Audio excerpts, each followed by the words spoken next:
सियासी उथल पुथल के बीच आज नीतीश जी ने 9वीं बार सीएम की शपथ ले ली है। नीतीश जी वो पारस पत्थर बन गए हैं जिसे हर पार्टी छूकर सोना बनना चाहती है। जैसा कि आप जानते हैं कि बिहार में एनडीए की सरकार बन गई है। अभी थोड़ी देर पहले नीतीश कुमार ने मुख्यमंत्री पद की शपथ ले ली है और बिहार में फिर से नीतीश कुमार की सरकार बन गई है बीजेपी गठबंधन के साथ। आपको बता दें कि नीतीश कुमार आरजेडी के साथ रिश्ता तोड़कर एनडीए के साथ आ गए हैं। नीतीश कुमार के साथ 5 मंत्रियों ने भी शपथ ली है, जिसमें बीजेपी के बिहार अध्यक्ष सम्राट चौधरी और विजय सिन्हा ने उप मुख्यमंत्री पद की शपथ ली है। इससे पहले बिहार में जेडीयू और आरजेडी की गठबंधन की सरकार थी, लेकिन आपको ये बता दें कि नीतीश कुमार ने 28 जनवरी को राज्यपाल को अपना इस्तीफा सौंपा और शाम राजभवन पटना में महामहिम राज्यपाल के समक्ष उन्होंने मुख्यमंत्री पद की शपथ ले ली। आपको ये भी बता दें, जब वे राज्यपाल को अपना इस्तीफा पत्र सौंपकर बाहर आ रहे थे तो मीडिया से बात करते हुए उन्होंने बताया कि वो पार्टी में काम नहीं कर पा रहे थे, उन्हें काम नहीं करने दिया जा रहा था और लोग वहां काम कर नहीं रहे थे, इसलिए उनकी पार्टी में कई प्रतिक्रियाएं आ रही थी जिसे वो लगातार सुन रहे थे और आज जिसके फलस्वरूप उन्होंने ये निर्णय लिया और बीजेपी के महागठबंधन के साथ उन्होंने आज फिर से सरकार बना ली है और 9वीं बार मुख्यमंत्री की शपथ ले ली है। तो इसी पर चर्चा के लिए हमारे साथ हमारे संवाददाता प्रभात कुमार सिन्हा जुड़ चुके हैं। जी प्रभात जी, आप बताएं कि किस तरीके से आज ये जो तख्ता पलट हुआ है, नीतीश जी जो जिन्हें अब पलटू राम भी कहा जा रहा है, फिर से उन्होंने तख्ता पलट कर दिया है बिहार में, तो क्या कहेंगे आप कि जैसा कि आगामी लोकसभा चुनाव भी है तो क्या सियासी समीकरण बन रहे हैं इसके?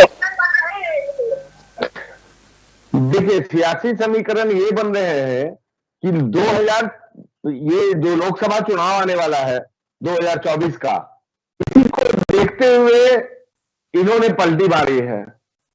2025 तक ये हो सकता है, लोकसभा चुनाव के बाद लोग कयास लगा रहे हैं कि लोकसभा चुनाव के बाद फिर से ये रिश्ता टूट ना जाए, फिर से पलटू चाचा पलट ना जाए।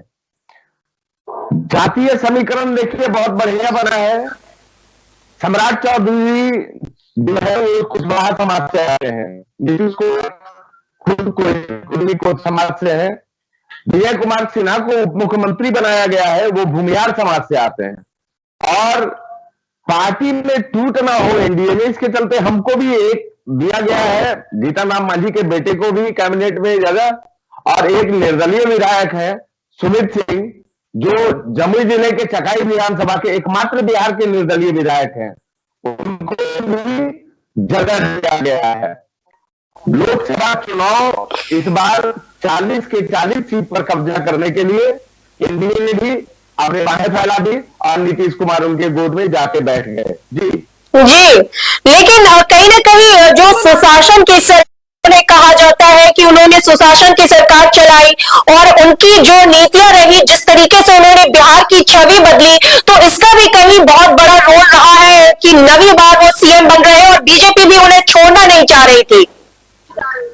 जी देखिए, इनके कार्यकाल में 19 साल 18 साल का कार्यकाल रहा, जिसमें 16 साल तो ये बीजेपी के साथ ही रहे, बीजेपी के साथ ही रहे ये। जी, उन्होंने कहा कि हमें काम नहीं करने दिया जा रहा था, लोग वहां काम नहीं कर रहे थे, तो ये वजह रही और उन्होंने कहा कि वो जो कार्य करना चाहते थे, जिस तरह से उनकी नीतियां रही, उन नीतियों पे आरजेडी के लोग खड़े नहीं थे, वो उनकी नीतियों के अनुसार काम नहीं कर रहे थे, तो उनकी तरफ से क्या प्रतिक्रिया आ रही है? उनका तो यही कहना है कि काम करने में परेशानी हो रही थी, वो अपना मनमाना कर रहे थे, आरजेडी वाले लोग अपने मनमानी से काम करवाना चाह रहे थे, लेकिन कहीं ना कहीं इनके कुछ विधायक टूटने के कगार पर थे, जैसा कि पता चला है। इसके लिए ही उन्होंने एक बार बैठक की, राष्ट्रीय अध्यक्ष को हटाया और हालांकि आज तो राष्ट्रीय अध्यक्ष उनके जो पहले के थे वो साथ में दिखे, जी इनका कहना है कि लेकिन ये पूरी पूरी जो कवायद है, ये लोकसभा चुनाव में ये जान रहे थे कि एनडी के साथ इनके रहने के बाद एक सीट भी हाथ आने वाला नहीं है, इसलिए इन्होंने ये फैसला लिया। और बीजेपी भी ये चाह रही थी कि नीतीश कुमार के बिना मेरा काम नहीं चलेगा, हम 40 के 40 सीट नहीं ला सकते हैं। तो जी बिल्कुल, पहले से ही गलबैया डाले घूम ही रहे थे, मां फैलाई और ये चले आए। जी जी तो मोदी जी के साथ जो उनका रिश्ता रहा, अभी कर्पूरी ठाकुर जी को भी जैसे भारत रत्न दिया गया, इसकी भी काफी खुले दिल से सराहना की थी नीतीश जी ने, उनके खुले दिल से तारीफ करते हुए नजर आए थे। तो आकलन तो ये लग रहा था, माहौल कई दिनों से बन रहा था कि कुछ सियासी उलटफेर होने वाला है।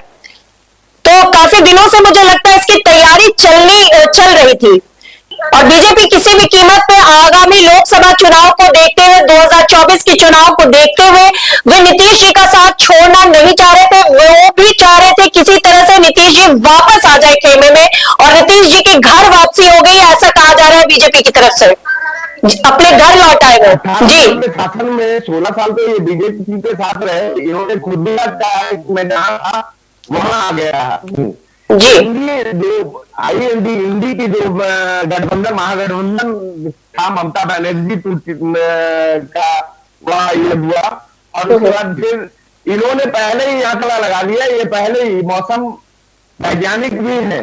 अच्छा अच्छा, जैसे जी जी वैज्ञानिक भी है, ये भाप जाते हैं कि किस तरफ क्या होगा।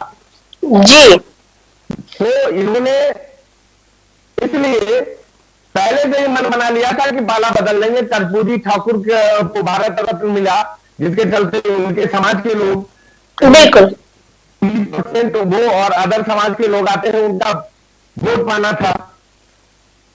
इसके लिए एनडीए सरकार का को बोलते हैं कि हम पहले से भी थे तो हम विकास किए।